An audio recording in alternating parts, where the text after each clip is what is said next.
Now, let's discover the calendar feature. In this tab, I can filter my activities by month, week, or day. I can view archived, late, or scheduled tasks only. I can filter by tag and see only electrical, mechanical tags, etc. This is where tags are very important because they allow you to filter your calendar. You can also view the calendar of your team members. I then move on to the scheduler, which is for administrators only.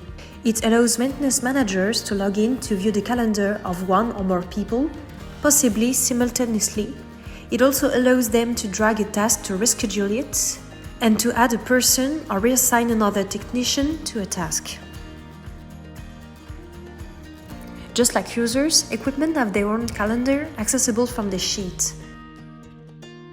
I can see what is planned, what is overdue, which tasks belong to a maintenance plan, or which ones have been archived.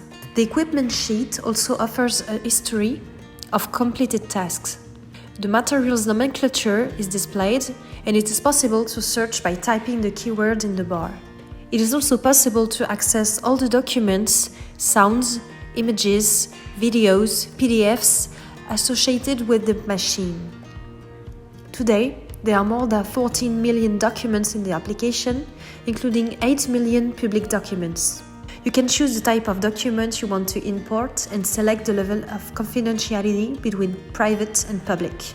You will also find all the documents related to the interventions, photos, videos, etc., as well as the top 5 and all the meta readings.